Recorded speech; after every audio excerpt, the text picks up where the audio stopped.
जय हिंद। कैसे हैं आप सब। उम्मीद करते हैं कि आप सभी अच्छे होंगे। तो स्टूडेंट्स, आज के इस क्लास में हम लोग पढ़ने वाले हैं क्लास 10th के फिजिक्स। ठीक है। चैप्टर नंबर 1 है प्रकाश, परावर्तन और अपवर्तन। जो विद्यार्थी 2027 के लिए बोर्ड परीक्षा का तैयारी कर रहे हैं क्लास 10वीं का, उन लोगों के लिए ये रामबाण साबित हो सकता है। ठीक है। तो आप शुरू से लेकर के अंत तक देखिए, मैं ज़्यादा समय आप लोगों का नहीं लूँगा। ठीक है। तो आइए देर न करते हुए हम क्लास को शुरू करते हैं। देखिए, आपका पहला क्वेश्चन है, गोलीय दर्पण की फोकस दूरी उसकी वक्रता त्रिज्या की होती है। ठीक है। तो यहाँ पर हो जाएगा बाबू ऑप्शन नंबर ए, आधी। ठीक है। नेक्स्ट क्वेश्चन देखिए, दूसरा। देखिए, दूसरा प्रश्न है बाबू, ध्यान से देखेंगे बाबू। देखिए, दूसरा प्रश्न है, किसी वस्तु का आवर्धित काल्पनिक प्रतिबिंब बनाता है। ठीक है। तो यहाँ पर हो जाएगा ऑप्शन नंबर ए, अवतल दर्पण से। प्रकाश की एक किरण किसी समतल दर्पण पर 60 डिग्री का कोण बनाते हुए टकराती है तो उसका परावर्तन कोण होता है। ठीक है। तो यहाँ पर बाबू आपका हो जाएगा 60 डिग्री। ठीक है। नेक्स्ट क्वेश्चन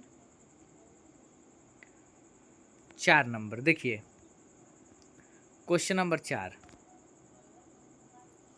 यदि किसी वस्तु के एक दर्पण के सामने निकट रखने पर प्रतिबिंब सीधा बने किंतु दूर रखने पर उल्टा प्रतिबिंब बने तो वह दर्पण होगा। ठीक है। तो 4 का बाबू ऑप्शन नंबर हो जाएगा बी, अवतल दर्पण। ठीक है। नेक्स्ट क्वेश्चन, साइड मिरर के रूप में उपयोग होता है। ठीक है।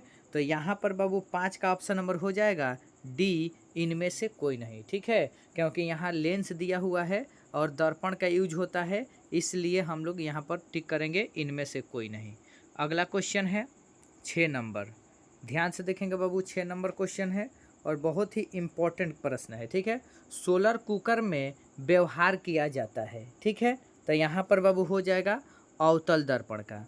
गोलीय दर्पण में दूरियों को सदा किसके सापेक्ष मानते हैं। ठीक है। तो 7 का ऑप्शन नंबर हो जाएगा ए, ध्रुव के।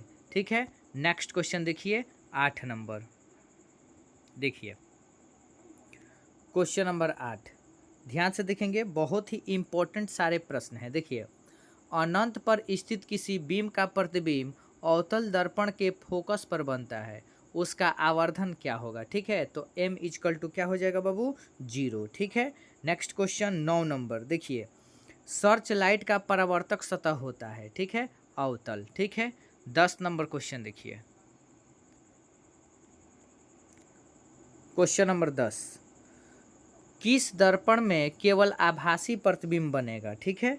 तो 10 का बाबू यहाँ पर ऑप्शन नंबर हो जाएगा डी, समतल तथा उत्तल। नेक्स्ट क्वेश्चन देखेंगे 11 नंबर। देखिए, समतल दर्पण में प्रतिबिंब की प्रकृति क्या होती है। ठीक है। तो यहाँ पर हो जाएगा बाबू आभासी तथा बराबर। प्रकाश के परावर्तन के कितने नियम हैं। ठीक है। यहाँ हो जाएगा बी, 2। अगला क्वेश्चन है बाबू, देखिए 13 नंबर, गोलीय दर्पण में फोकसांतर एवं वक्रता त्रिज्या के बीच संबंध है। ठीक है।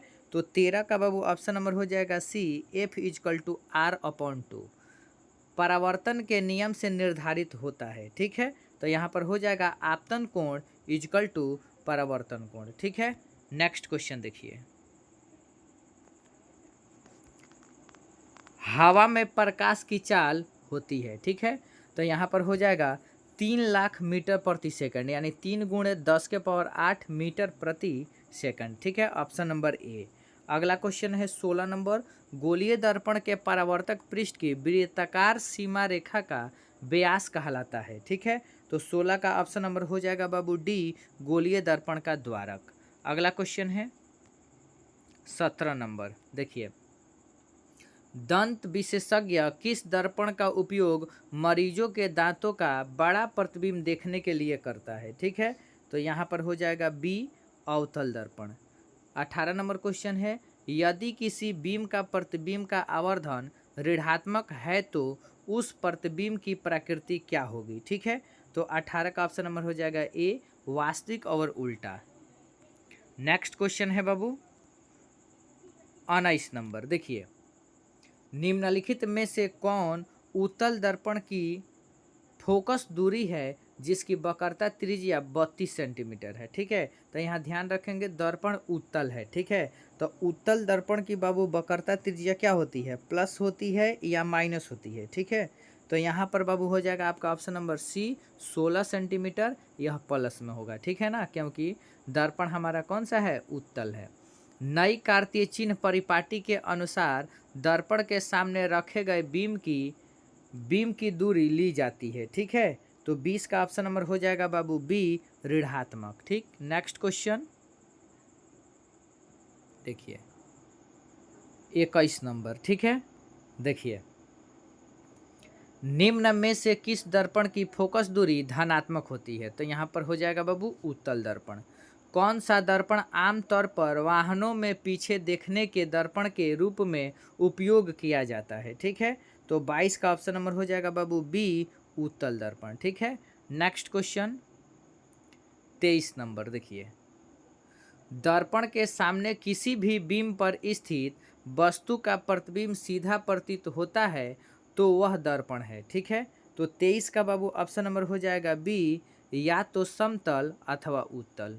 24 नंबर क्वेश्चन है कि शिकार का अग्रद्वीप से प्रयुक्त दर्पण निम्नलिखित में से कौन होता है। ठीक है, तो यहाँ 24 का बाबू आपका ऑप्शन नंबर हो जाएगा ए। ठीक है, अवतल दर्पण। ठीक, सॉरी अवतल दर्पण। ठीक है, नेक्स्ट क्वेश्चन देखिए, चलिए ध्यान से देखेंगे। 25 नंबर क्वेश्चन है प्रकाश की किरणें गमन करती है। ठीक है, तो यहाँ हो जाएगा सीधी रेखा में। दाढ़ी बनाने में कौन सा दर्पण उपयुक्त होता है। ठीक है, यहाँ पर हो जाएगा बाबू अवतल। समतल दर्पण की फोकस दूरी होती है। ठीक है, तो 27 का बाबू ऑप्शन नंबर यहाँ पर हो जाएगा ए अनंत। ठीक है, नेक्स्ट क्वेश्चन देखिए 28 नंबर।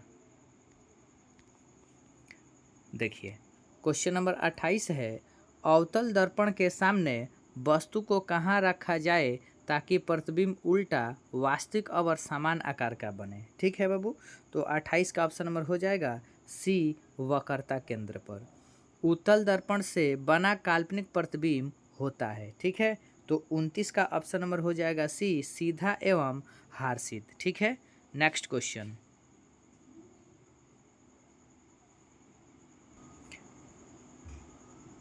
चलिए देखिए क्वेश्चन नंबर 30 एक गोलीय दर्पण की फोकस दूरी प्लस 20 सेंटीमीटर है तो वह गोलीय दर्पण होता है। ठीक है, यहाँ हो जाएगा उत्तल। अगला क्वेश्चन है अवतल दर्पण की फोकस दूरी होती है। ठीक है, तो अवतल दर्पण की फोकस दूरी बाबू क्या होती है, तो ऋणात्मक होती है। ठीक है, नेक्स्ट क्वेश्चन देखेंगे 31 नंबर। ठीक है, 32 नंबर देखेंगे अगला क्वेश्चन। क्वेश्चन नंबर 32 देखिए किसी अवतल दर्पण की फोकस दूरी f और उसकी वक्रता त्रिज्या r है तो निम्नांकित में कौन संबंध सही है। ठीक है, तो बाबू यहाँ 32 का हो जाएगा ऑप्शन नंबर बी r बराबर 2f। ठीक है, दर्पण सूत्र है। देखिए तो इनमें से दर्पण सूत्र बाबू कौन है, देखिए ध्यान से देखिए तो ऑप्शन देखिए तो दर्पण सूत्र आपका इसमें से कौन सा हो जाएगा, 33 नंबर। ठीक है, तो 33 का आपका ऑप्शन नंबर हो जाएगा यहाँ पर बाबू डी। ठीक है ना, 1/v plus 1/u equal to 1/f। ठीक है, नेक्स्ट क्वेश्चन देखिए तैलीय कागज होता है। ठीक है ना, तो ये होता है बाबू पारभासी। ठीक है, 35 नंबर क्वेश्चन है प्रकाश तरंगे का उदाहरण है। ठीक है, तो 35 का बाबू आपका ऑप्शन नंबर हो जाएगा बी विद्युत चुंबकीय तरंग। ठीक है, नेक्स्ट क्वेश्चन देखिए 36 नंबर सूर्य से आने वाला प्रकाश पुंज निम्न में से कौन सा है। ठीक है, तो 36 का बाबू ऑप्शन नंबर हो जाएगा बी समानांतर प्रकाश पुंज। किसी समतल दर्पण द्वारा आवर्धन होता है। ठीक है, तो ये होता है बाबू +1। ठीक है, ऑप्शन नंबर ए 37 का ऑप्शन नंबर ए।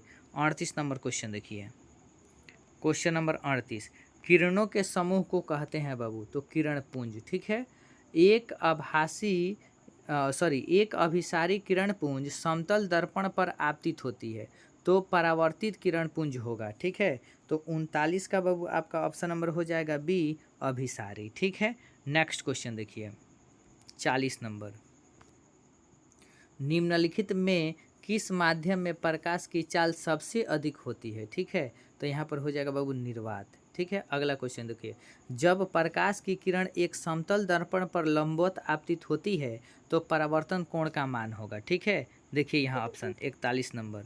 ठीक है, तो यहाँ पर बाबू आपका ऑप्शन नंबर हो जाएगा डी 0 डिग्री। ठीक है, 42 नंबर क्वेश्चन देखिए, निम्न में से किस दर्पण को अभिसारी दर्पण कहा जाता है? ठीक है, तो 42 का ऑप्शन नंबर हो जाएगा बी अवतल दर्पण। निम्न में से किस दर्पण को अभिसारी दर्पण कहा जाता है? ठीक है ना, देखिए ऊपर वाला था अभिसारी, नीचे वाला है बाबू अपसारी। ठीक है, तो देखिए यहाँ पर 43 का बाबू आपका ऑप्शन नंबर हो जाएगा बी उत्तल दर्पण। ठीक है, फोकस से ध्रुव की ओर आने पर अवतल दर्पण में आवर्धन का मान। ठीक है, तो देखिए यहाँ पर क्या होता है बाबू, बढ़ता है, घटता है, अचर रहता है, इनमें से कोई नहीं। ठीक है, तो 44 का ऑप्शन नंबर हो जाएगा बी घटता है। यदि अवतल दर्पण का निचला भाग टूट जाए तो प्रतिबिंब, ठीक है, तो कैसा बनेगा? सीधा बनेगा, आधा बनेगा, उसके बाद है यहाँ पर बाबू कि कम तीव्र बनेगा, इनमें से कोई नहीं। ठीक है, तो 45 का बाबू आपका ऑप्शन नंबर हो जाएगा सी कम तीव्र बनेगा। अगला क्वेश्चन देखिए 46 नंबर, आँख, नाक, गला चिकित्सक द्वारा उपयोग में लाया जाने वाला दर्पण है। ठीक है, तो 46 का बाबू ऑप्शन नंबर हो जाएगा आपका बी अवतल दर्पण। ठीक है, नेक्स्ट क्वेश्चन देखेंगे, चलिए ध्यान से देखेंगे बाबू 47 नंबर क्वेश्चन। देखिए 47 नंबर क्वेश्चन है, यदि अवतल दर्पण की वक्रता त्रिज्या 36 सेंटीमीटर है तो उसकी फोकस दूरी होगी। ठीक है, तो यहाँ पर बाबू हो जाएगा -18 सेंटीमीटर। ठीक है, प्रकाश होता है। ठीक है, देखिए यहाँ पर 48 नंबर क्वेश्चन, प्रकाश कैसा होता है बाबू? ठीक है, तो 48 का ऑप्शन नंबर आपका यहाँ पर हो जाएगा बाबू बी। ठीक है ना, अदृश्य। 49 नंबर क्वेश्चन है, चंद्रमा है। ठीक है, तो चंद्रमा क्या है यहाँ पर? ठीक है, तो 49 का बाबू आपका ऑप्शन नंबर हो जाएगा बी अदीप्त। उसके बाद लास्ट क्वेश्चन है 50 नंबर, आत्मदीप्त या प्रदीप्त है? तारे, सूर्य, दीपक, इनमें से कोई नहीं। ठीक है, तो बाबू 50 का आपका ऑप्शन नंबर यहाँ पर हो जाएगा डी। ठीक है ना, 50 का ऑप्शन नंबर हो जाएगा डी, इनमें से कोई नहीं। ठीक है, यानी इसमें से किसी का अपना प्रकाश बाबू नहीं होता है। ठीक है, तो ये रहे आपके बाबू 50 क्वेश्चन जो आपके बोर्ड एग्ज़ाम 2027 के लिए बहुत ही इम्पोर्टेंट है। ठीक है, तो तब तक के लिए दीजिए इजाज़त, मिलेंगे हम लोग अगले क्लास में। जय हिंद, जय भारत।